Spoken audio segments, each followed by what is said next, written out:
सिद्धेभ्यः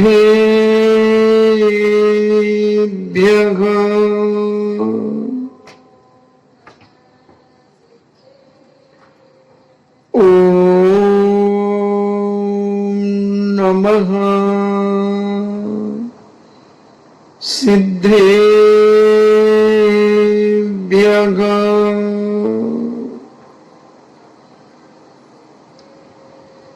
इनमो अरिहन्ताणम्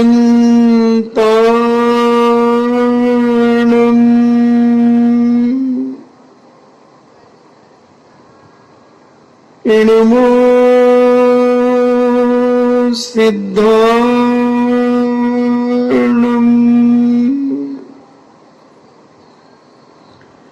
इनमो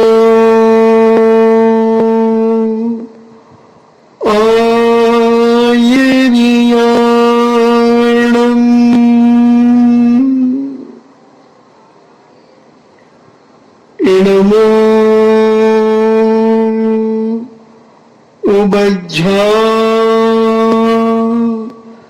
उबज्झायाणम्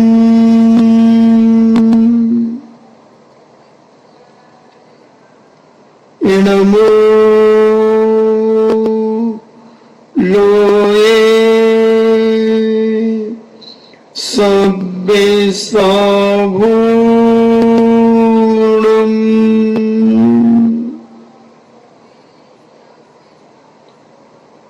पंच परमेष्टि भगवान की अहिंसामयी वीतराग विश्व धर्म की देवादिदेव 1008 श्री आदिनाथ भगवान की देवादिदेव 1008 चिंतामणि घोर उपसर्ग विजेता बाल ब्रह्मचारी भगवान पारसनाथ स्वामी की परम पूजनी 1008 शासन नायक बाल ब्रह्मचारी भगवान महावीर स्वामी की परम पूजनी आचार्य श्रोमणि गुरुवर श्री कुंद कुंद महामुनिराज की परम पूजनी आचार्य श्रोमणि गुरुवर श्री विद्यासागर जी महामुनिराज की परम पूजनी निर्यापक श्रमण मुनि श्री सुधा सागर जी महाराज की परम पूजनी 3,9 करोड़ महामुनिराजों की तपोदय अतिशय क्षेत्र की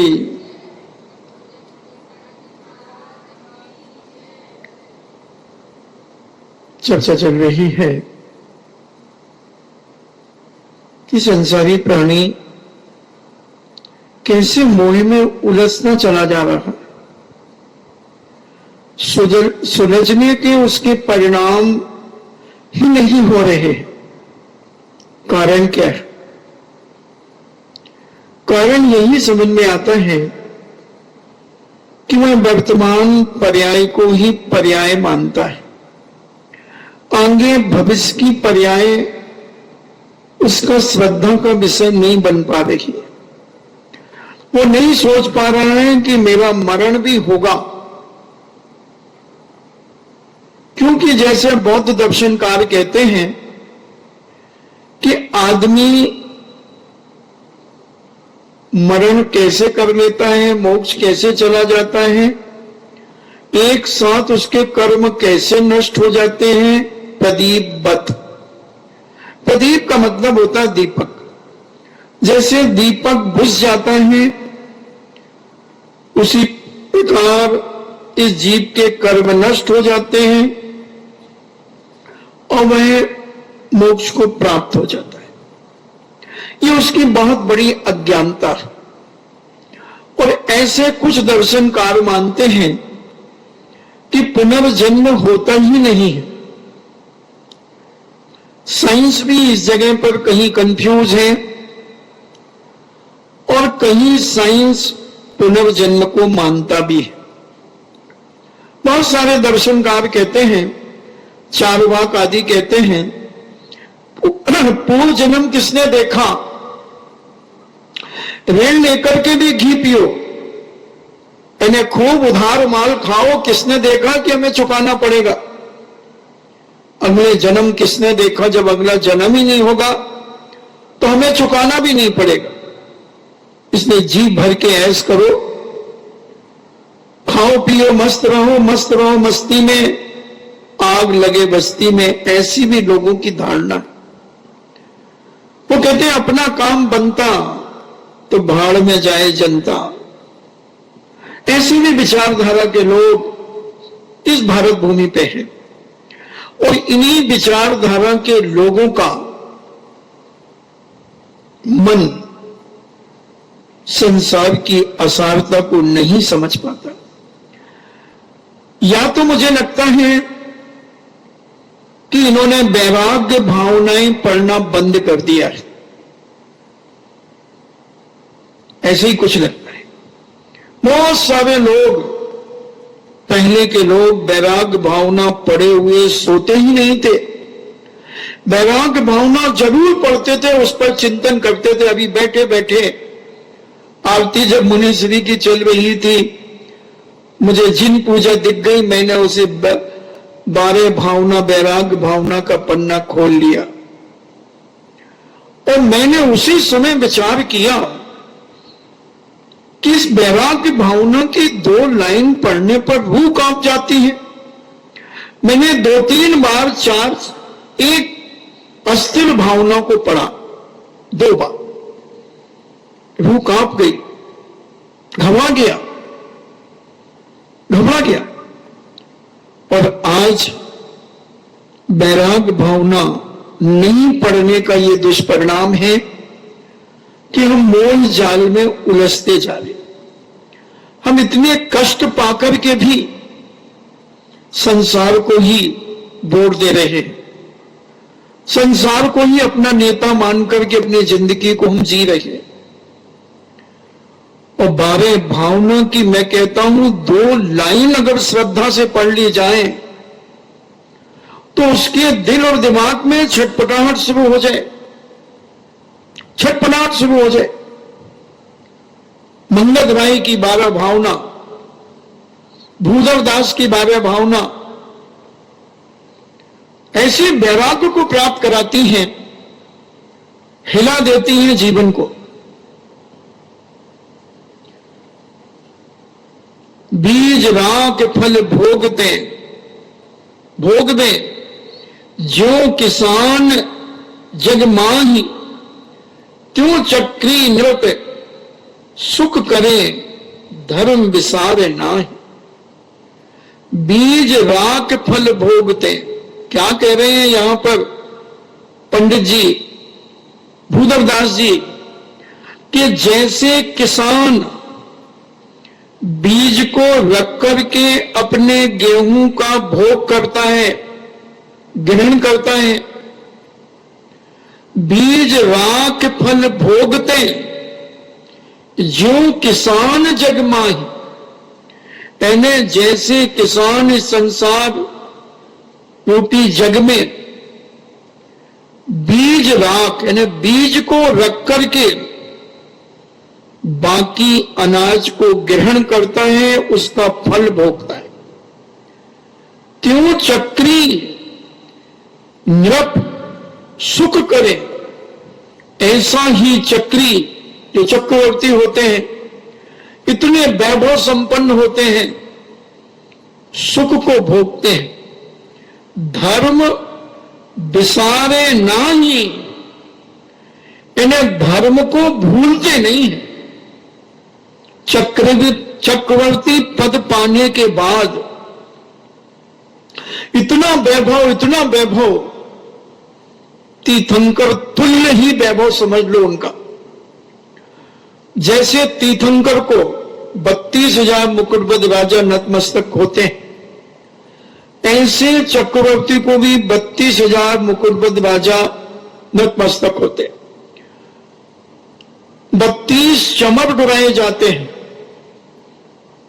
96,000 रानियां होती हैं, तीर्थंकर की नहीं होती। जो तीर्थंकर चक्रवर्ती पद पर प्राप्त किया, जिन्होंने शांतिनाथ, कुंतनाथ, अरयनाथ, उनकी 32-96,000 रानियां हुई। बाकी तीर्थंकरों की 1-2 इससे ज्यादा। इतना वैभव, मगर धर्म विसार नहीं। ओहो, धर्म को नहीं भूलते हैं। और हम तो थोड़ा सा धन बढ़ा तो सबसे पहले किसे भूलते हैं? धर्म को। सबसे पहले मैंने देखा, लोगों से पूछा क्यों भाई कल क्यों नहीं आए? अरे महाराज जी वो फैक्ट्री नई डाली है ना, तो उसका स्टॉक मिलाने गए थे और वो माल भरवाने गए थे, तो कल तो तुम चौके में भी नहीं आए, प्रवचनों में भी नहीं आए। हाँ महाराज जी वो क्या करें, थोड़ा सा नहीं आ पाए। अच्छा, दूसरे से पूछा क्यों भाई क्यों नहीं आए? बोले महाराज जी थोड़ा सिर दर्द कर रहा था तो मैं फिर लेट गया। तो हमने कहा कल तो फिर दुकान बंद रही होगी तुम्हारी? बोले नहीं, दुकान तो महाराज जी हम गए थे भोजन करके, दुकान तो चले गए थे। कितने बजे गए थे दुकान? 9 बजे। तो कल अभिषेक? नहीं, अभिषेक भी नहीं किया महाराज जी, पूजन भी नहीं किया, मंदिर ही नहीं गए हम, तो सिर तड़क रहा था। अच्छा, हाँ, इसलिए फिर दुकान नहीं तड़क रही थी, दुकान में सिर नहीं तड़क रहा था, वहां तो तड़क रहा था महाराज, मगर अब दुकान नहीं खोलेंगे तो महाराज जी खाएंगे क्या? अच्छा, एक दिन दुकान नहीं खोलोगे तो खाओगे क्या? इतने भिखारी और गरीब हो गए हो, बेशरम कहीं के। तुमने दर्शन भी नहीं किया, पूजन भी नहीं किया, अभिषेक भी नहीं किया, और तुम 9 बजे दुकान खोलने चले गए। बिसर गए धर्म को, भूल गए धर्म को इस शरीर के मोह के कारण, इस पैसे के मोह के कारण। इतने से दर्द ने तुम्हारा धर्म छोड़वा दिया, इतने से सिर दर्द ने। और वहां जहां ग्राहकों से माथा पच्ची करना है, ग्राहकों से बातचीतें करना है, उसने कहा 1 दर्जन लाइफ बॉय दे देना, तुमने 1 दर्जन दे, अरे यार ऐसा करो 6 ही दे दो, 6 लक्स दे दो। ठीक है, हमाम भी है क्या, रैक्सोना भी है क्या, जय भी, हाँ ये भी 6 दे दो, 10 पैकेट बिस्टल के दे दो, 20 पैकेट बिल्स के दे दो, कैमेंडस के दे दो, पनामा के दे दो, कैची के दे दो, 4 मीनार के दे दो, 50 बीड़ी के 10 कट्टे दे दो। कितना हमने माथा पच्ची करी, 1000 रुपए का सामान लिया, उसने वहीं बीड़ी भी पी, उसका धुआं भी हमने सहन किया। देखना इस संसार का मोह, उस संसार में रहता हुआ चक्रवर्ती धर्म विसारे नहीं, इन्हें धर्म को नहीं भूलता।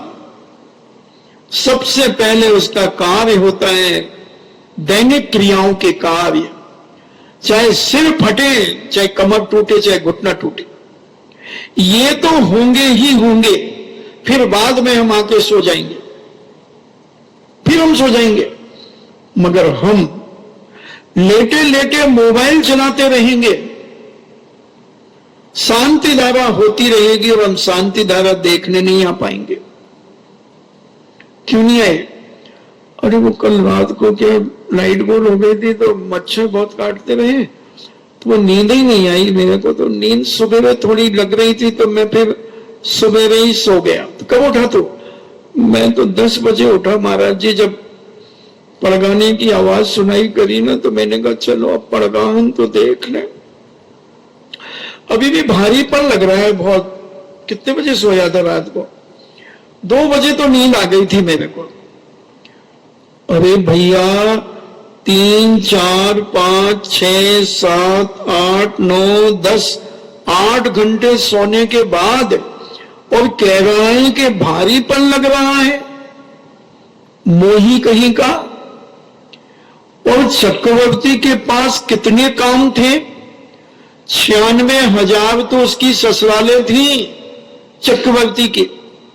कोई ना कोई साला, कभी ससुर जी, कभी साली साहब, कभी कोई साहब, कोई ना कोई आते रहते होंगे। 32,000 मुकुटबद्ध राजा जिसके चरणों में नतमस्तक होते थे, उनकी समस्याएं सुलझाता होगा, उनकी समस्याएं सुलझाता होगा। फिर भी चक्रवर्ती ब्रह्म मुहूर्त में उठकर प्रतिक्रमण आलोचना पाठ करके अपनी सामायिक में बैठ जाता था। धर्म विसारे नाही, धर्म को नहीं विसारता था। ये सब कुछ होने के बाद, हाथी घोड़े होने के बाद, 14 रत्न 9 निधियां होने के बाद, धर्म विसारे नाही, कितनी बड़ी बात है। हमारे पास है कितना वैभव, जितना तुम्हारे पूरे बिचौलिया का ले लो, वहां एक एक कर्मचारी के पास उतना वैभव होगा। जो झाड़ू लगाने वाले हैं चक्रवर्ती के यहां पर, उनके पास इतना वैभव होगा जितना पूरा बिचौलिया तहसील का, जैन अजैन का सारा वैभव इकट्ठा कर लो।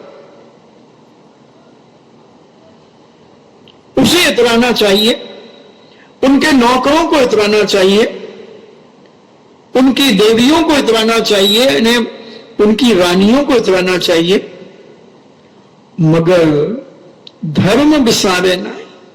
प्रतिदिन चक्रवर्ती के साथ 96,000 देवियां यानी रानियां अपने पति के सगे हाथों से अभिषेक देखा करती थी। कैसा होगा, कितना विशाल जनालय होगा।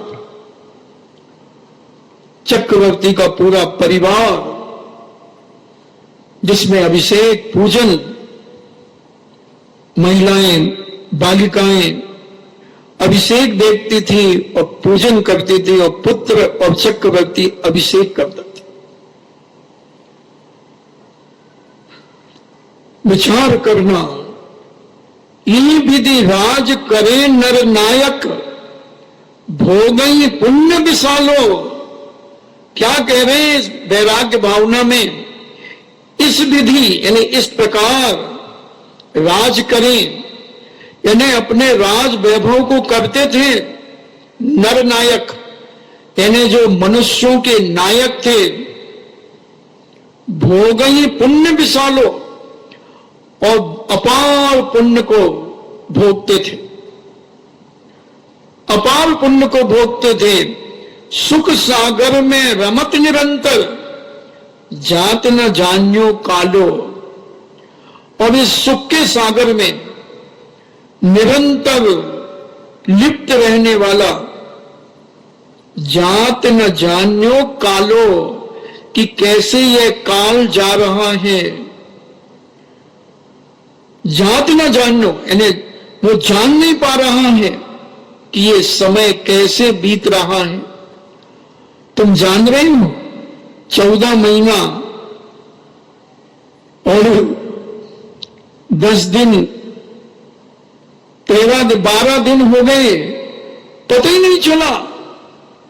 वो यहां पर कह रहे हैं सुख सागर में रमत निरंतर, जात न जान्यो कालो। इन्हें पहचान नहीं पाया, जान नहीं पाया ये जाते हुए काल को, जाते हुए समय को। एक दिवस शुभ कर्म सजोगे, क्षेमम कर मुनि बंदे, देख श्री गुरु के पद पंकज, लोचन अली आनंदे।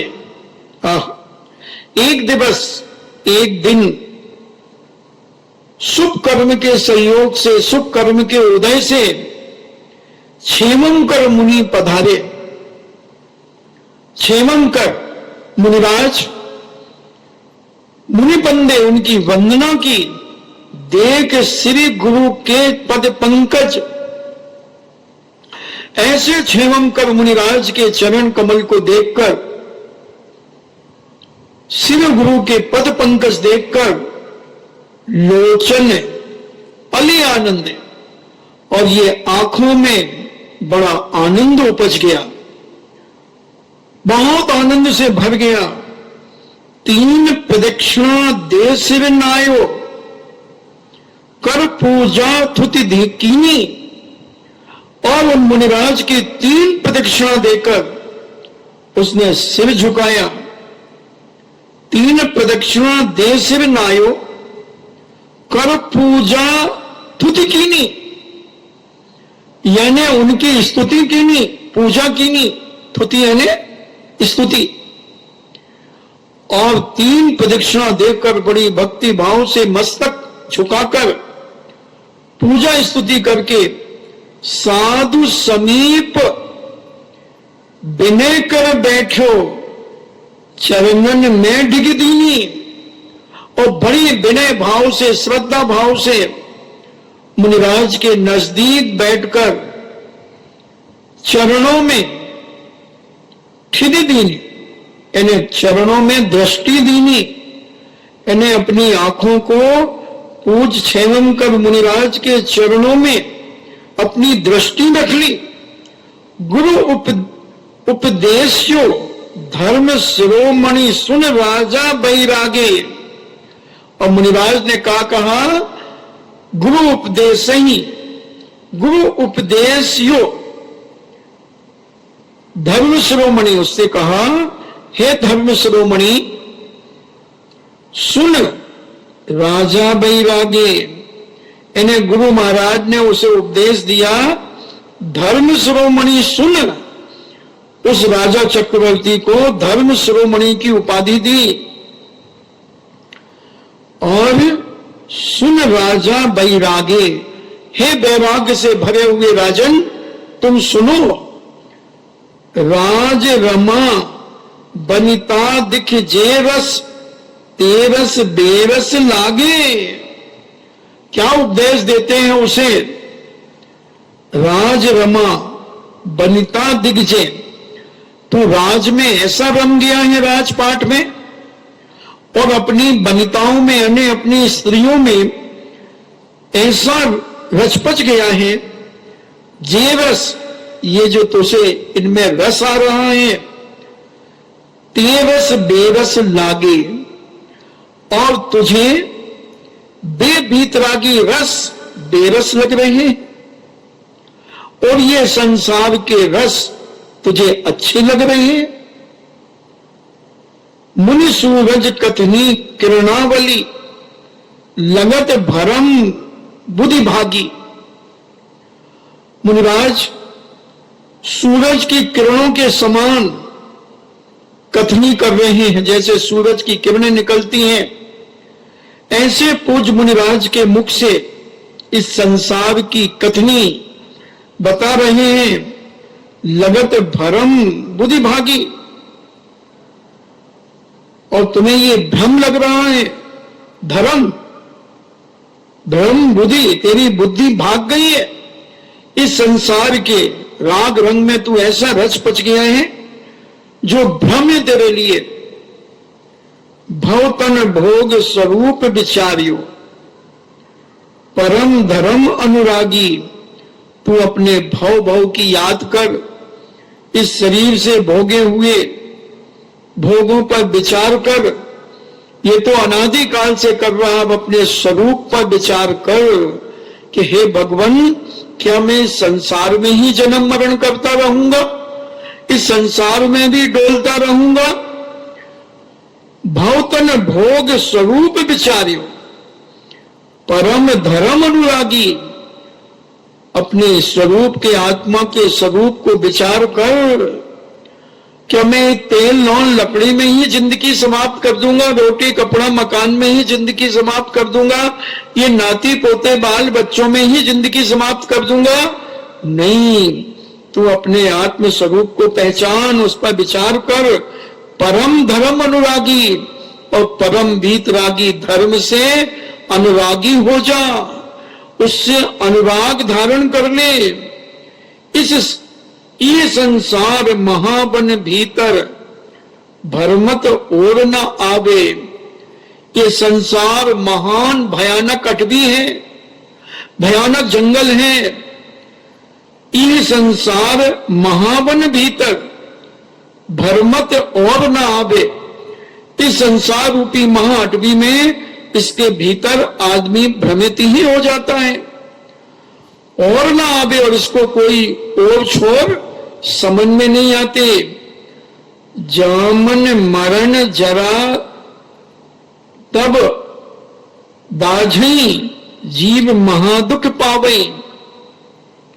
और जब इसका जन्म मरण और बुढ़ापा जब इसे दमोच लेता है, दमोच लेता है, दाझई जीव महादुख पावई, और उसी समय फिर यह जीव महादुखों को पाता है, महादुखों को पाता है। कवं जाय नरक स्थिति भुंजही छेदन भेदन बारी। और कभी यह जीव नरक में चला गया, वहां रुक गया, तो वहां पर छेदन भेदन भारी, अनेक प्रकार का छेदन भेदन वहां पर होता रहता है। कबहू पशु पर जाय धरे तय बदबंधन भयकारी। और कभी इसने त्रियंच पर्याय को पा लिया, गाय भैंस कुत्ता बिल्ली आदि बन गया, पक्षी बन गया, त्रियंच योनि में कभी चला गया, तब वहां के बदबंधन भयकारी। ऐसे बांध देते हैं पशुओं को, मुंह बांध देते हैं, पैर बांध देते हैं और गाड़ियों में पटक देते हैं, बूचड़ खाने ले जाते हैं। एक एक ट्रक में क्या बोलते हैं वो 207 कौन से नंबर का ट्रक होता है, उसमें 50-50 भैंसे गायें भर देते हैं, बांध बांध करके उनको ऐसा छोटा करके पटकते जाते एक दूसरे के ऊपर, नीचे वाला तो मर ही जाता है। ऐसे भयकारी सुरगति में पर संपत्ति देखी राग उदय दुख होई। और अगर स्वर्ग में चले गए तो वहां पर संपत्ति तुम्हारी नहीं है, वो तो दूसरे की संपत्ति है, प्रकृति की संपत्ति है, वहां मिल गई। सुरगति में पर संपत्ति देखी, इन्हें जो दूसरे की संपत्ति में तुम इतने आनंदमय हो गए, फूल गए। राग उदय दुख भोई, अब उससे इतना राग तुमने कर लिया, और जब वो छूटने लगी तो तुम बड़े दुख को प्राप्त हुए, विलाप करते हुए मरे। मानुष योनि अनेक विपत्ति में सर्व सुखी नहीं कोई।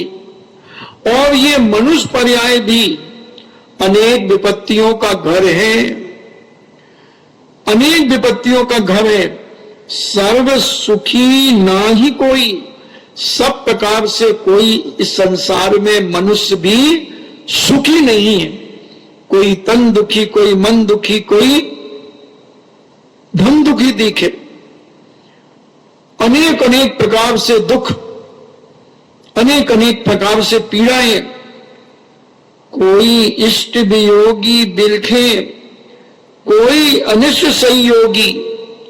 और कह रहे हैं कोई का इष्ट का वियोग हो गया, कोरोना में किसी का परिवार का व्यक्ति मर गया, वो बिलक बिलक करके रो रहा है।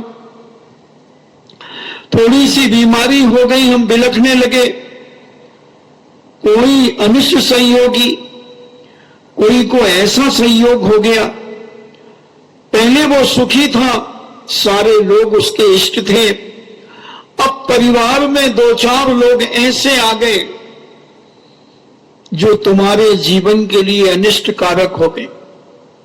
उनको देखते ही तुम्हें दुख पैदा हो जाता है, मन खराब हो जाता है, और रहना उन्हीं के साथ में है। अब बोलो क्या करोगे? अब नीम को रोज पीना है। वैद्य जी ने बताई है कि 1 गिलास नीम का काढ़ा रोज पीना है। अब बोलो तुम क्या करोगे? पियोगे कि नहीं पियोगे? हमारी नैना तो पी लेगी, उसको तो स्वस्थ होना है तो वो तो पी लेगी। और तुम्हें भी अगर स्वस्थ होना है तो तुम भी इस नीम को, मैं तो अभी उदाहरण दे रहा हूं, अभी आ रहा हूं घूम करके, अभी एक हाथ लगा के बैठना, थप्पड़ पड़ेगा बहुत जोर से। और नीम तो हम पी सकते हैं, चलो, क्योंकि हमें स्वस्थ होना है। ऐसे जो व्यक्ति आए हैं वो नीम के समान ही कड़वे लग रहे हैं तुम्हें, अब उनके साथ तुम्हें रहना है। अब बोलो तुम क्या करोगे?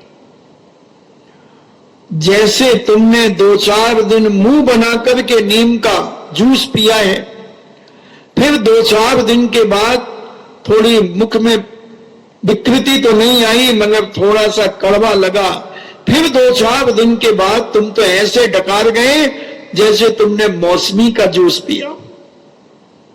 बस ऐसे ही वह अनिष्ट संयोगी, जो अनिष्ट संयोग हो गया है, उनको 8-15 दिन यही मानो कि ये नीम का प्याला है, मगर इस नीम के प्याले को मैं फेंक नहीं सकता।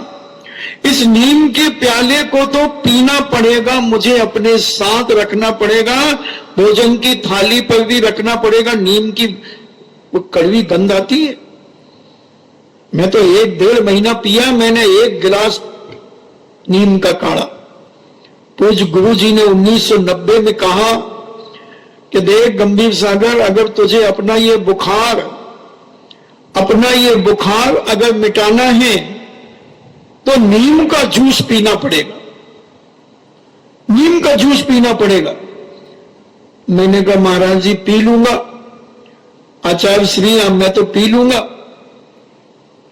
आ जाओ डरो मत।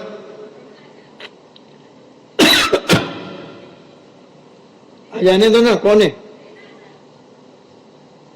तेरी तो तारीफ हो रही है। और जाने दो, काम होगा। तो आचार्य जी ने कहा देखो ठीक होना है तो तुझे 1 गिलास रोज नीम का जूस पीना पड़ेगा। 1990 में मैंने कहा महाराज जी 3 साल तो हो गए, आपने तो सब दवाइयां करा दी, अब आप कह रहे हो कि जूस पियो नीम का, तो मैं पी लूंगा, मगर बुखार ठीक होना चाहिए। बोले 1 महीना पीना पड़ेगा। मैंने 1.5 महीने पी लूंगा। और संजय ब्रह्मचारी रोज 1 गिलास, पंजाबी गिलास लाया और कटोरा भर दे हमारा। तो पहले दिन तो ऐसे जब पास लिया तो ऐसा लगा कि अभी उल्टी हो जाएगी, अभी उल्टी हो जाएगी, मगर हमने कहा कोई बात नहीं, पीना तो है। और इसको पिया, थोड़ा मुंह बनाया, पिया, मुंह बनाया, पिया, और उसके बाद 1 गिलास दूध पी गया, घी का, अच्छा घी मिला हुआ उबला, और पी गए। दिन भर कड़वी कड़वी डकारें आई। 1 दिन, 2 दिन, 3 दिन, चौथे दिन थोड़ा सा फर्क आ गया चेहरे पर, और 9वें दिन तो सब खत्म। मैं तो ऐसा पीने लगा जैसे मौसमी का जूस पी रहा।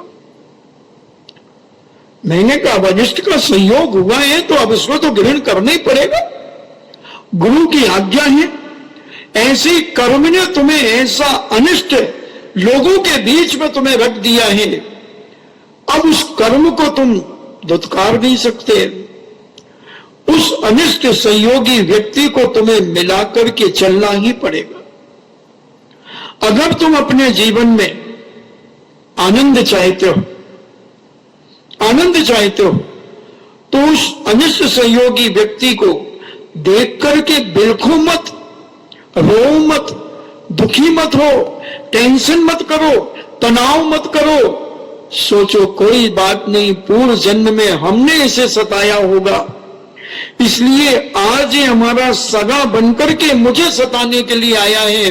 कोई बात नहीं, कितना सताएगा, कितना संयोग इसका हमारे साथ अनिष्ट का रहेगा, हम बड़े शांति से, प्रेम से, बड़े आनंद से भोगेंगे। हम रंच मात भी इसके प्रति खपा नहीं होंगे, हम रोएंगे नहीं, धोएंगे नहीं, बिलखेंगे नहीं।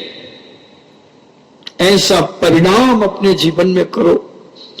अनिष्ट का संयोग हुआ है, मैं मानता हूं, तुम्हारी विचारधारा नहीं बैठती, नहीं बनती, और रहना एक साथ है।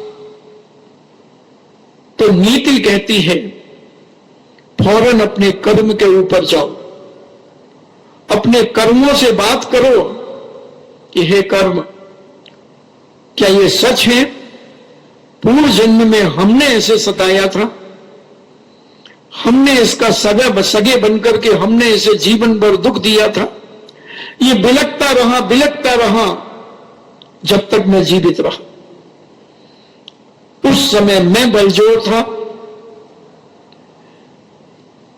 और आज मैं कमजोर हूं, वो बलजोर है।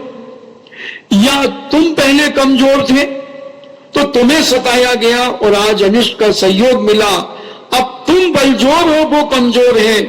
तो अब नीति ये कहती है अगर ये तुम्हें रास्ता साफ करना है अनंत जीवन के लिए, तो अब तुम शांति से सहन करो, करने दो उसे उपद्रव जितने करना है, तुम बड़ी प्रसन्नता के साथ उसके साथ पेश आओ, बड़े आनंद में जीवन जियो, बड़े आनंद में जियो। और ऐसा परिणाम जब तुम करोगे तो फिर कहते हैं कोई दीन दरिद्री पिगुचे, कोई तन के रोगी। और इस संसार की दशा बता रहे हैं कि कोई तो दीन दरिद्री, कोई बड़े दीन, उनकी दशा देख करके बड़ी करुणा आ जाती है, उनके चेहरे के हाव भाव देख करके, दीनता देख करके बड़ी करुणा आती, उनके दारिद्र्यपने को देखकर बिगुचे ऐसे फिर रहे हैं, घूम रहे हैं। कोई तन के रोगी, कोई शरीर से रोगी है, कोढ़ी है, कुष्ठी है, बीमार है। किसी ही घर कलिहारी नारी के बैरी सम भाई। ओहो, क्या कहवे, किसी के घर पर कलिहारी यानी कलह करने वाली नारी यानी स्त्री कलहकारी है, पूरे घर में हंगामा मचाए रहती है। जितनी देर सोती है उतनी देर घर में शांति, और उठते ही कलह, ऐसी भी नारियां हैं। किसी ही घर कलिहारी नारी, कई बैरी सम भाई, और कई के बैरी दुश्मन के समान भाई बंधु हैं। देखते ही एक दूसरे को गालियां, देखते ही उत्तेजना, ऐसे दुश्मन के बैरी के समान सम भाई। किसी ही के दुख बाहिर दिखे, किसी ही उर चितराई। किसी किसी के दुख तो बाहर दिखते हैं और किसी ही उर हृदय में अंदर ही अंदर घुटते रहते हैं, रोते रहते हैं, भीगते रहते हैं। किससे कहें अपने दुख?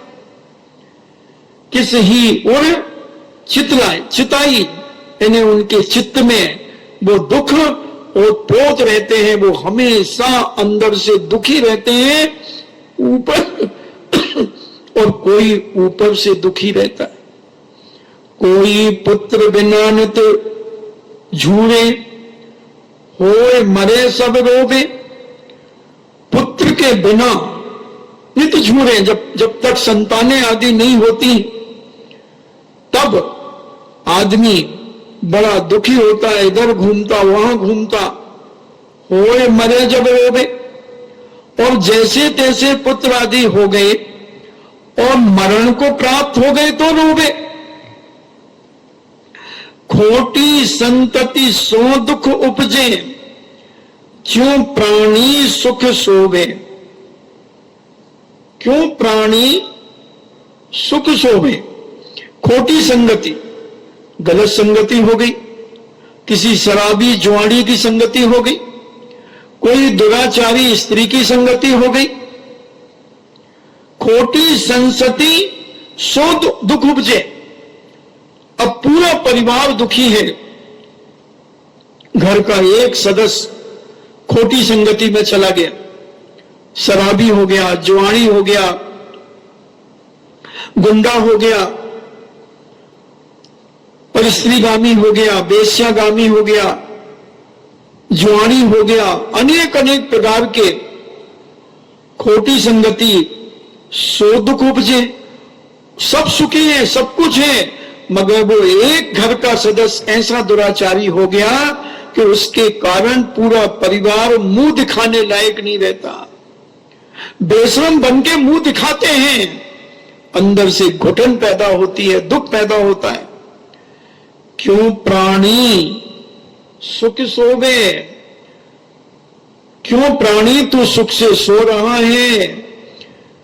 ऐसी खोटी संगति करके भी तू क्यों प्राणी सुख सोवे? पुण्य उदय जिनके तिनको भी नाही सदा सुख साता। और क्या कह रहे हैं यहां पर भूधरदास जी कि जिनके पुण्य के उदय भी हैं, जिनके तिनको भी नाही सदा सुख साता।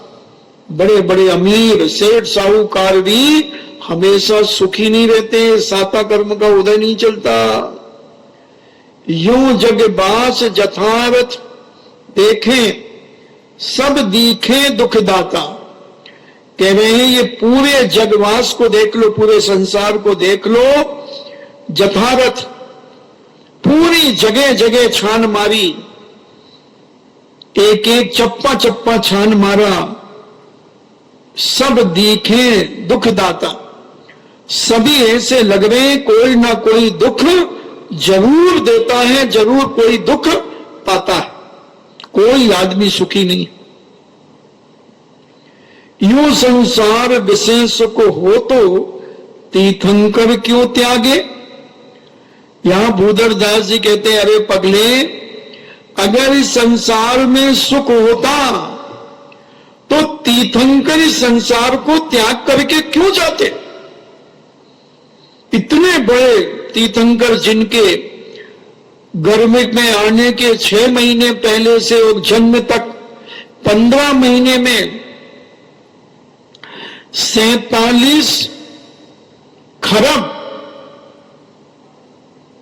25 करोड़ अरब होना चाहिए, अरब 47 अरब 25 करोड़ रत्नों की वर्षा होती है। वो तीर्थंकर भी सुख नहीं पाए और वो भी इसे छोड़ करके चले गए। यूं संसार विशेष सुख हो तो तीर्थंकर क्यों त्यागे? काहे को शिव साधन करते संयम सु अनुरागे। और काहे को शिव साधन करते? अगर ये संसार के वैभव में सुख शांति होती, ये संसार के पंच इंद्रियों के विषयों में सुख शांति होती, तो तीर्थंकर क्यों त्यागते, क्यों जाते? काहे को शिव साधन करते, इन्हें क्यों मोक्ष का साधन करते, मोक्ष जाने की तैयारी करते? संयम सो अनुरागे। और क्यों संयम से अनुराग करते? संयम से अनुराग क्यों करते? देह अपावन अथिर घिनावन या में सार न कोई। और ये शरीर अपावन है, अथिर घिनावन, और ऐसा घिनावना है, घिनावना, ऐसा घिनावना है, या में सार न कोई, कोई सार नहीं है इसमें। सो के उठ करके एक बार अपना दर्पण देखा करो। कई बार लाला रस टपकता है, यहां पे सफेद सफेद जम जाता है, आंखों में कीचड़ हो जाता है, मुंह से बदबू आती है, मुंह चिपकता है, मुंह कड़वा हो जाता है, शरीर कैसा बेढंगा हो जाता है। एक बार उठ करके जरूर कांच दर्पण देखना चाहिए। देह अपावन अथिर घिनावन या में सार न कोई। अथिर यानी स्थिर घिनावनी है ये। इसलिए किसी ने कहा है कि जो वे पर स्त्रीगामी वेश्यागामी होते हैं, उनसे किसी ने निवेदन किया कि अरे पापी, तो उसके पास जाता है, दुराचार करता है, एक बार सवेरे 5 बजे 4 बजे जाके देख उसकी दशा। ऊपर से तो वो लिपि पुती होती है, शाम को तो तुझे रिझाती है। जब तू 4 बजे 2 बजे 3 बजे रात को जा, 5 बजे सवेरे जा, और उसकी दशा चुपचाप देख, ऐसा घृणा से भर जाएगा, घिनौना अपन तेजे लगेगा। जैसे इस मांस खाने वालों को मैं कहता हूं, अरे मांस खाने वालों, एक बार उस जानवर को कटते हुए देख लो, कटते हुए देख लो, बूचड़ खाने में जाकर के देख लो, तुम जिंदगी में कभी मांस नहीं खा सकते, नहीं खा सकते। ऐसे ही दुराचार पाप करने वाला, अब अगर उस दुराचारणी स्त्री को 5 बजे 4 बजे उसकी दशा देख ले, मैं कहता हूं दोबारा कभी उसके घर पे पैर नहीं रखेगा, पैर नहीं रखेगा इन नित्यांगनाओं के। ऐसे दारू पी करके ऐसे पड़ी रहती हैं, बेसुर्त, न कपड़ों का ख्याल है न कोई ख्याल है, अस्त व्यस्त, ऐसी दशा बेसुर्त की होती है। देह अपावन अथिर घिनावन, या में सार न कोई, कोई सार नहीं इसमें। सागर के जल सो सुच कीजे, तो भी शुद्ध न होई। अगर पूरे सागर के पानी से भी इसे शुद्ध किया जाए, बताओ, अगर कोयला को सारे दुनिया के साबुन से साफ किया जाए और सारे समुद्रों का पानी बुलाया जाए, टैंकर पे टैंकर लगा देता हूं, और साबुन, बड़े बड़े साबुन जो भी तुम्हें चाहिए हो, हसिया छाप चाहिए हो, गाय छाप साबुन चाहिए हो, प्रकाश साबुन चाहिए हो, चंद्र प्रकाश साबुन चाहिए हो, सनलाइट चाहिए हो, रिन चाहिए हो, लिरिल भील चाहिए हो, डेट चाहिए हो, सब डिटर्जेंट नहीं है। हाई पावर सर्फ चाहिए हो, एक्सेल चाहिए हो, जो भी साबुन तुम्हें चाहिए हो, निरमा वाशिंग पाउडर चाहिए हो, जो भी चाहिए हो, जितने भी साबुन सोडे हैं, कास्टिक सोडा ले लो टाटा का, चलो उससे धो लो, और टैंकर पे टैंकर खर्च करते जाना। आज तक वह कोयला कभी सफेद नहीं हो सकता, सफेद नहीं हो सकता। सागर के जल सो सुच कीने, कीजिए तो भी शुद्ध न होए। तो वो कह रहे हैं, देह अपावन अतिर घिनावन, या में सार न कोई। अगर इस देह को जो अपावन है और सदा काल के लिए घिनावनी है, इसमें कोई सार नहीं है, इसको सागर के जल से भी मल मल करके नहाओ। अभी तो कोयला को हमने कपड़े धोने के साबुन बताए, अब तुम्हारे नहाने के साबुन बता देता हूं।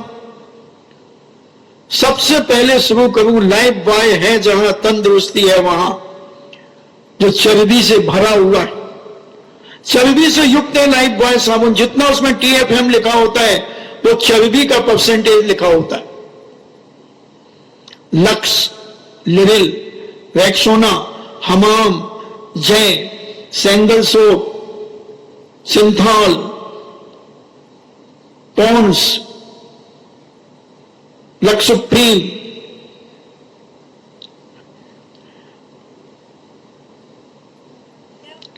सरल, सुजाता नीम, चंदन सोप, मैसूर चंदन सोप,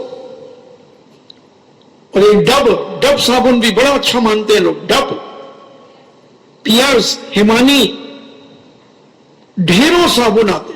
मोती, गोल होता मोती, ऐसा डिब्बा भी चौकोन होता है, और मोती की माला बनी रहती। मूर्ख लोग सोचते हैं इसमें मोती मिले हुए, क्या क्या नहीं आता। इनसे भी तुम नहा लो और 10 मिनट बाद बदबू से फिर घिना लो। सिंथाल पाउडर डाल लो, लिविल पाउडर डाल लो, नींबू की महक, फेयर एंड लवली लगा लो, वेनिसिंग कोल्ड क्रीम लगा लो, बीको टर्मरिक, कुंदन की दमक, जो देखे हो जाए डैश डैश, चंदन और हल्दी से बना हुआ स्वदेशी, कुछ भी लगा लो। ये घिनौना शरीर में कोई सार नहीं है, कोई सार नहीं है। दे अपावन अथिर घिनावन, या में सार न कोई, सागर के जल सो सुच कीजे तो भी शुद्ध न होई, तो भी शुद्ध न होई। सुनो रे भाई, विचार करो अपने जीवन में। और क्या कहते हैं, शरीर में क्या भरा है, अब उसका वर्णन करते हैं पंडित जी साहब भूधरदास जी। सात कुधातु मई मल मूरत, चर्म लपेटी दे सोही। सात कुधातु भरी है इसमें, मल मूरत चर्म लपेटी सोही, इन्हें सात कुधातु भरी हैं। और आप जानते हैं सात कुधातुओं को, ये सात कुधातु मल उसकी ये मूरत है। इस शरीर में क्या भरा है, एक ध्यान में आ गई। अब एक बात, एक राजकुमारी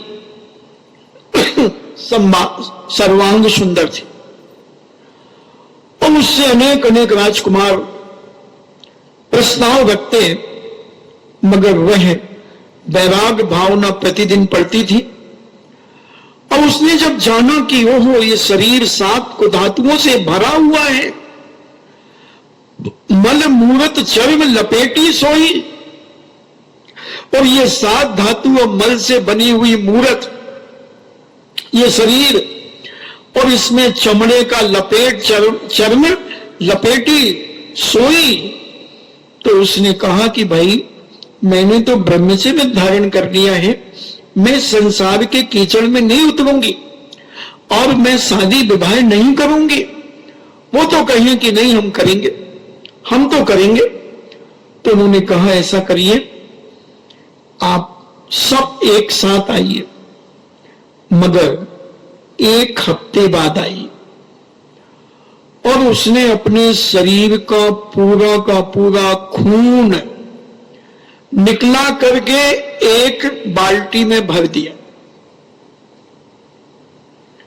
अब कैसी हो गई वो, जैसे आदमी 10 उपास करता है निर्जल, उसका शरीर कैसे हो जाता है, बिल्कुल हाड़ मांस पर चिपकी हुई चमड़ी, मुंह इतना बड़ा सुंदर सुकुड़ करके ऐसा हो गया जैसा बाई का हो गया था। बाई की पुरानी फोटो देखी मैंने एक किताब में, अरे क्या रौब से बैठी है भंवरलाल जी के साथ में। बघेलवाल जैन समाज के इतिहास की पुस्तक जब मैंने पढ़ी तो उसमें भंवरलाल जी टोपी लगाए और बंद गले का कुर्ता पहने और बाई भी बड़ी तन करके बैठी ऐसी। अरे मैंने कहा भाई, फिर मैंने दोबारा देखे, हमने कहा जब बाई है कि दूसरी, फिर नीचे पड़ा कि श्रीमान भंवरलाल जी पटवारी धर्मपत्नी, क्या धापू भाई घीसी भाई है, घीसी बाई। और मैंने कहा जा तो बाई। और फिर आप बाई देखी मैंने, तो बाई तो वही थी, दवाई भी बाई ने खाई मगर शरीर को नहीं सुहाई, झुर्रियां पड़ गई, सूख गया शरीर, हड्डियों से नसों से लिपट गई चमड़ी। ऐसे यहां पर कह रहे हैं सात कुधातुमयी, सात कुधातुमयी मल मूरत चर्म लपेटी सोहे। अंतर देखत या सम जग में अवर अपावन को है। 7 कुधातुओं से बना हुआ ये शरीर, इसमें चर्म, ये चमड़ी लपेटी गई है। अंतर देखत या सम जग में, अपने अंतर को देख या ये समता के प्रति जग में समता भाव रख। अवर अपावन को है, और ये बाद में भी अपावन रहेगी, अभी भी अपावन है। तो उस कन्या ने, उस ब्रह्मचारिणी बाई ने उन राजकुमारों को जब 1 हफ्ते बाद बुलाया और एक अपनी उस समय की मूर्ति बना करके रखी, बिल्कुल हूबहू वही लग रही थी। बोले किससे शादी करोगे? इससे? इससे? उन्होंने कहा उससे। तो पहचान ही नहीं पाए 1 हफ्ते के अंदर उसको कि ये वही है। तो उसने कहा कि मैं वही हूं। बोले हो ही नहीं सकता। बोले जिससे तुम मोहित हो रहे थे वो बाल्टी में रखा है, मैंने शरीर से वो ही निकाला है बस, और कुछ नहीं निकाला। वो देख करके दंग रह गए कि ये शरीर से खून निकलने पर तुम्हारी ये दशा हो गई। उसने कहा 7 कुधातु मई मल मूरत चर्म लपेटी सोही। ये 7 धातुओं से भरा हुआ पिंजरा है, इसके ऊपर एक चमड़ी लिपटी हुई है, जिसको देख करके तुम मोहित हो रहे हो। हे संसारी प्राणी भव्य आत्माओं, थोड़ा अपने अंदर समता भाव से झांको। अंतर देखत या सम जग में अवर अपावन को है। सारे लोग अपावन हैं। 9 मल द्वार ऋषि ऋषभे निस बासर नाम लिए घिन आवे। और ये 9 मल द्वार, 2 नाक के छिद्र, यानी नाक के 2 छिद्र, 2 आंख, 2 कान, मलमूत्र द्वार और 1 मुख, ये 9 मल द्वार हैं। 9 मल द्वार ऋषभे निस्बासर, और हमेशा दिन रात ये बदबू मारते हैं। 9 मल द्वार ऋषभई निस्बासर नाम लिए घिन आवे। इनके नाम लेते ही घिन आती है, घृणा आती है। व्याधि उपाधि अनेक जहां तह, कौन सुधी सुख पावे। ऐसा कौन ज्ञानी, कौन सज्जन पुरुष इसमें सुख पाता है। अनेक प्रकार की व्याधियां उत्पन्न होती हैं, उपाधियां मिल जाती हैं। अनेक जहां तह, अनेक अनेक उपाधियां, व्याधियां, और जहां तहां कौन सुधी, सुधी यानी कौन सज्जन पुरुष भी, कौन ज्ञानी पुरुष भी, कौन साधु पुरुष भी सुख पावई। कोई सुख नहीं पाता, नहीं पाता। पोषत तो दुख दोष करे, पोषत तो दुख दोष करे अति, शोषत दुख उपजावे। इसको कितना भी पोषण करो तो भी दुखी उत्पन्न होते हैं।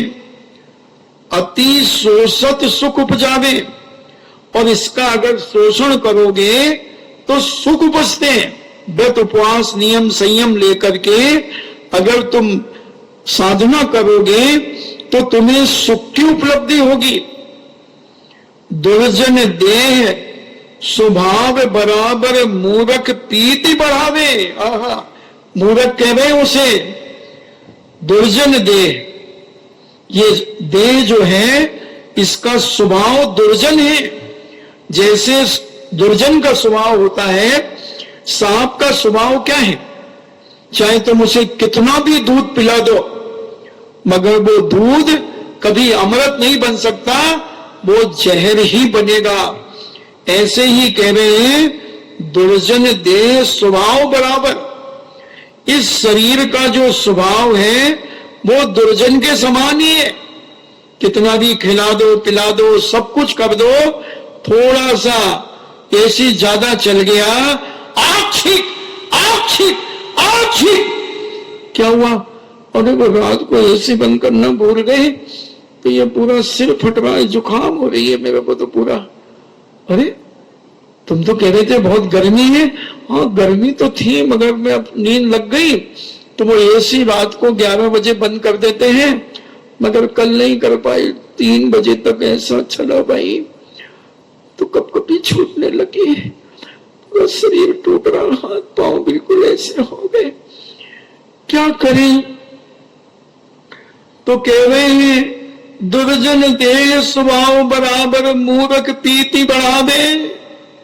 तो जो मूर्ख है, अज्ञानी है, वो इस शरीर की खुशामत में लगा रहता है, इससे प्रीति बढ़ाता है, इससे दोस्ती बढ़ाता है, इससे आस्था बढ़ाता है, विश्वास बढ़ाता है और इसे अपना मानता है। मगर ये दुर्जन है, दुर्जन के समान ये शरीर है। राचन जोग स्वरूप न ये या को बिरचन जोग सही है। राचन जोग स्वरूप न या को, यानी इसको रखने योग्य इसका स्वरूप नहीं है। या को बिरचन जोग सही है, इसका तो विसर्जन करना, इसको छोड़ना ही सही है। या तन पाए महातप कीजे, या में सार यही है। यह है मुख्य बात, यह है वजनदार हीरे मोती की बात। क्या कह रहे हैं? या यह तन पाए महातप कीजे, या में सार यही है। इस शरीर के माध्यम से, इस शरीर के माध्यम से तप धारण करो। पूज्याचार्य श्री ने लिखा, तन मिला है तप करो, करो कर्म का नाश, रवि शशि से भी बढ़कर तुम में है दिव्य प्रकाश। तन मिला है यानी शरीर मिला है, इस शरीर के माध्यम से तप करो। तन मिला है तप करो, करो कर्म का नाश, रवि शशि से भी बढ़कर यानी सूर्य और चंद्रमा से भी बढ़कर तुम्हारी आत्मा में वो दिव्य प्रकाश है, वो प्रकाशवान तुम्हारी आत्मा है। इस शरीर को जितना तुम तपाओगे उतना इसमें निखार आएगा, उतनी चमक आएगी और राग घटेगा। यह तन पाए महातप कीजिए। 12 व्रतों को, 12 तपों को अपने जीवन में धारण करके इस या में सार यही है, यही व्रत पाना, व्रत लेना ही इस मनुष्य पर्याय की सार्थकता है। और नहीं तो मूर्ख जाने जाओगे। क्या कह रहे हैं? दुर्जन देह स्वभाव बराबर, मूर्ख प्रीति बढ़ावे। जो इस शरीर से प्रीति बढ़ा रहा है, मोह कर रहा है, इसको बलिष्ठ बना रहा है, खूब खिला रहा है, पिला रहा है, नहला रहा है, धुला रहा है, अनेक अनेक कपड़े पहना रहा है और अपने आप को सुंदर दिखा रहा है, तो उसे जय पंडित भूदरदास जी कह रहे हैं, अरे मूर्ख, इससे प्रीति क्यों बढ़ा रहा है? आग लगना है इसमें, आग। क्यों जा रहा है ब्यूटी पार्लर? बताते पुरुषों के भी ब्यूटी पार्लर आ गए आजकल। मैन ब्यूटी पार्लर ऐसे कुछ आता है, कहीं कहीं मैंने बोर्ड देखा है। जेंट्स? अच्छा बताओ, अब ये सूगले 7 कुधातुओं से भरे और उधर चमकने जा रहे, गोबर की मिठाई पर चांदी का बरक लगा करके घूम रही। विचार करना, यहां दुर्जन दे स्वरूप बराबर मूर्ख प्रीति बढ़ावे। मजा आ गया आज तो ऐसी ये वैराग्य भावना आपका समय हुआ तो समझे जीवन में, यह तन पाए महातप कीजिए, या में सार यही है और इसके अलावा कोई सार नहीं है। ये शरीर मिला है, इसके माध्यम से व्रत नियम संयम तप धारण करके अपने जीवन को पवित्र करो, नहीं तो फिर यह तन विष की बेड़ ली और ये विष से भरी हुई ये गाड़ी तुम्हारे जीवन की किसी न किसी को तो काटेगी, और तुम्हारा जहर जिस पे चढ़ेगा वो भी मरेगा और तुम भी मरोगे, तुम भी मरोगे। इसलिए इस तन मिला है तब करो, करो कर्म का नाश, रवि शशि से भी बढ़कर तुम में है दिव्य प्रकाश। ऐसा इस मोह को तिलांजलि दो, इस शरीर को थोड़ा समझाओ कि भैया हमने तेरे मन की बहुत कर ली, अब तू मेरे मन की भी तो कर। मैं कब तक तेरी सुनती रहूं, कब तक तेरा मानता रहूं? तू तो अपना अपना ही चलाता है, अब मेरा भी तो चलने दे, कुछ मेरी भी तो चलने दे भाई। तूने अपना सब कुछ चला दिया, तूने कहा कि मैं अकेला नहीं रह पाता, तो मेरे माता पिता ने तेरा विवाह करा दिया, तेरे साथ मेरा विवाह करा दिया, तेरे माता पिता ने मेरे साथ करा दिया। अब तूने कहा कि मुझसे नहीं रहा जाता, तूने संतानों को भी जन्म दे दिया। अब क्या करना चाहता है? अब तो पाप छोड़, अब तो समय निकाल कुछ, अब तो समय निकाल कुछ अपने जीवन को धर्ममय बनाने के लिए, व्रती बनाने के लिए। 12 प्रतिमाओं के व्रत यानी 12 व्रतों को धारण करने के लिए कुछ जीवन जो बचा है, जैसे उसे कल जो लकड़हारे के जो थोड़े से पेड़ चंदन के बचे थे, उन पेड़ों के समान तुम अपने जीवन को समझो कि उसके हजारों पेड़ उसने काट दिए। कुछ उंगली पर गिनने वाले पेड़ जो चंदन के बचे, उसने भी उससे अपने जीवन को संभाल लिया। ऐसे ही बहुत गई रही, थोड़ी थोड़ी भी अब जाए, उसके पहले कुछ ऐसा कर जाओ अपने जीवन में, 12 व्रतों को लेकर के मरो, 12 व्रत लेकर के मरो। इसके बिना मरण ही है, दुर्गति ही समझो। और 12 व्रतों के साथ मरने वाले का मरण बाल पंडित मरण कहलाता है, बाल पंडित मरण। और वैसे मरोगे तो बाल बाल मरण कहलाएगा, यानी बच्चे बच्चे का मरण कहलाएगा। और यहां छोटे पंडित जी बनकर के मरो, व्रती बनना यानी छोटे पंडित जी बनना।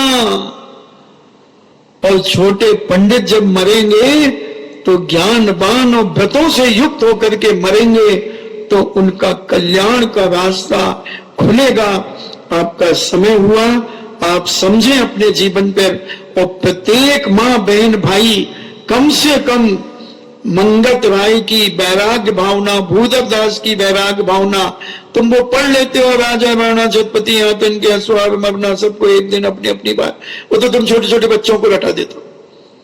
उसमें उतना तथ्य नहीं है, उसे तो समझाना पड़ेगा तो तथ्य निकलेगा।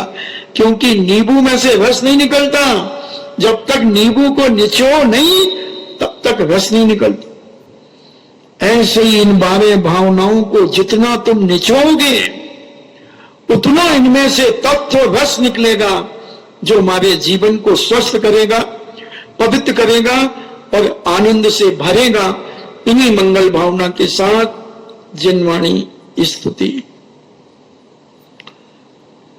जिनवाणी के ज्ञान से सूझे लोकालोक, सुबाणी मस्तके धरो, सदा देते हूँ धूप। हे जिन वाणी भारती तो ही जपो दिन रैन, जो तेरो सरिना गहे सो पावे सुख चैन। देव भजो अरिहंत को गुरु सेवा पालो सदा, यही मोक्ष का पंथ। 9 बार नमोकार।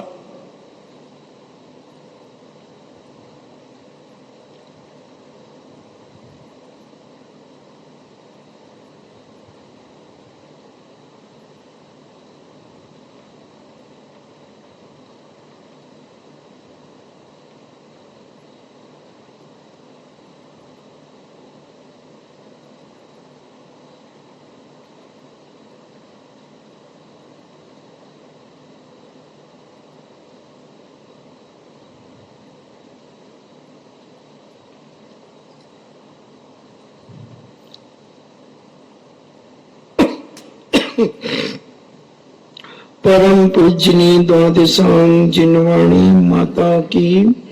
तो कम से कम 24 घंटे में एक बार तो 12 भावना पढ़ना शुरू कर दो, तब तुम्हें थोड़ा सा वैराग्य भाव आएगा। पढ़ना ही चाहिए प्रतिदिन। प्रतिदिन माला फेरने के पहले वैराग भावना पढ़ो, या फिर माला फेरने के बाद पढ़ो, जरूर पढ़ो। आलोचना पाठ, वैराग भावना, मंगलाष्टक, सुप्रभात स्तोत्र, ये तो हर श्रावक श्राविकाओं को पढ़ना चाहिए। तब कहीं थोड़ा सा तुम्हें संसार से भय लगेगा, उसके अर्थ को भी समझने का प्रयास करो। सुत देवता, सुत देवता, सुत देवता, जैनम जैतो शासनम, जैनम जैतो शासनम, जैनम जैतो शासनम।